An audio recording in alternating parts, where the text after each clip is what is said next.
Here's a question for you. Can you actually educate evil out of a person? It's a huge, complicated question, right? But before we can even begin to answer it, we have to start with something a lot more basic. And that is, what are we even talking about when we use the word evil? What is it really? So let's start right there. Section 1. What is evil? This is a real problem of definition. For the sake of this discussion, let's use this definition. Evil is the act of knowingly and willingly infringing upon another's right to life or existence. Now, the two most important words in that sentence are knowingly and willingly. This isn't about making a mistake or having an accident. It's about conscious intent. But here's the thing. People who do terrible things almost never see themselves as the villain. They cook up all kinds of justifications. They'll claim they're serving some greater good or that they're a kind of hero. But here's the crucial point. The story the perpetrator tells themselves doesn't change a single thing for the victim. The harm is real, and that's what matters. And this brings up a much deeper question. Okay, so the act itself might be conscious, but is the choice to do it truly free? Or are there deeper, unconscious forces pulling the strings? That leads us right into our next section, the unconscious roots of evil.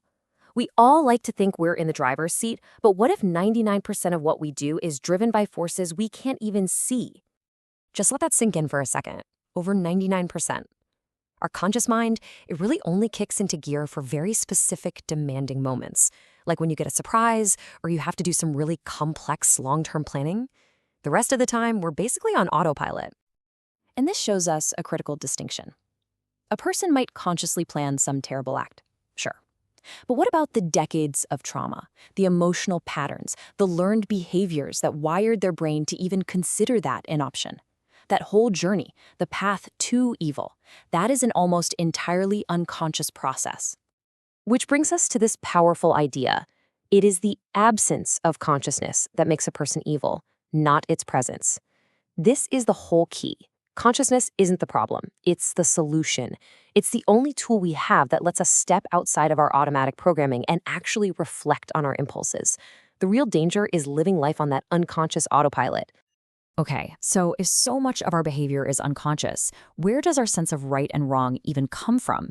Is it something we're taught, or is it something deeper, something just baked into our biology? This is Section 3, Justice, Instinct versus Law. You know, just look at chimpanzees. If one chimp hunts down some prey, that valuable meat has to be shared with the group. It's an unwritten, instinctual law that ensures the survival of the tribe. They don't have a legal system, they have a biological one. This famous experiment makes it even clearer. A monkey is totally happy to trade a token for a piece of cucumber.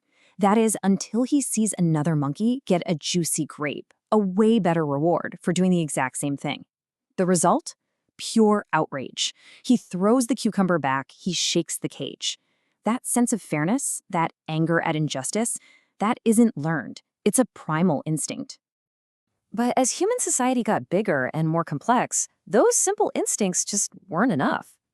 The minute you have concepts like private property, this is my field, that's my house, the old rules of the forest start to break down. We had to create new, formal, written laws to handle our new reality. So how does all this tie into evil today? Well, our modern age is defined by a very specific kind of problem. You could call it the sickness of post-truth. We are living deep in the age of post-truth, and what that means is we're in a world where objective facts have become less influential than appeals to emotion. A world where what feels true is way more important than what is true. And this is the result. Truth isn't found through evidence anymore. It's determined by popularity and volume.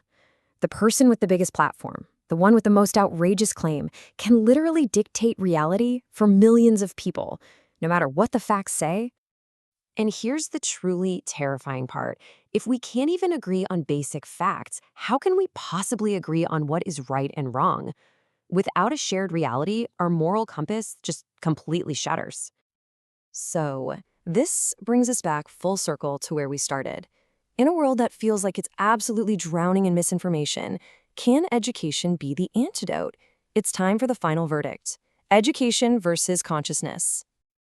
There's an old proverb that goes, education takes away ignorance, but foolishness remains. And when you think about it, some of the most destructive people in history were highly educated. So clearly, a university degree is not some kind of silver bullet against evil. And here's why. Education, as we normally practice it, is about acquiring information. It's basically a data transfer. Consciousness is something else entirely. It's about self-awareness. It's about the ability to look at your own mind and manage your impulses. You can be absolutely filled with facts and still lack the wisdom to do the right thing. So if simply knowing more stuff doesn't make us better people, what does? What's the real solution here? Well, here's the final provocative thought. Maybe the answer isn't about getting more information. We are drowning in information. We already know what needs to be done. The real challenge is for us to develop the maturity as individuals and as a species to finally act on the wisdom we already have.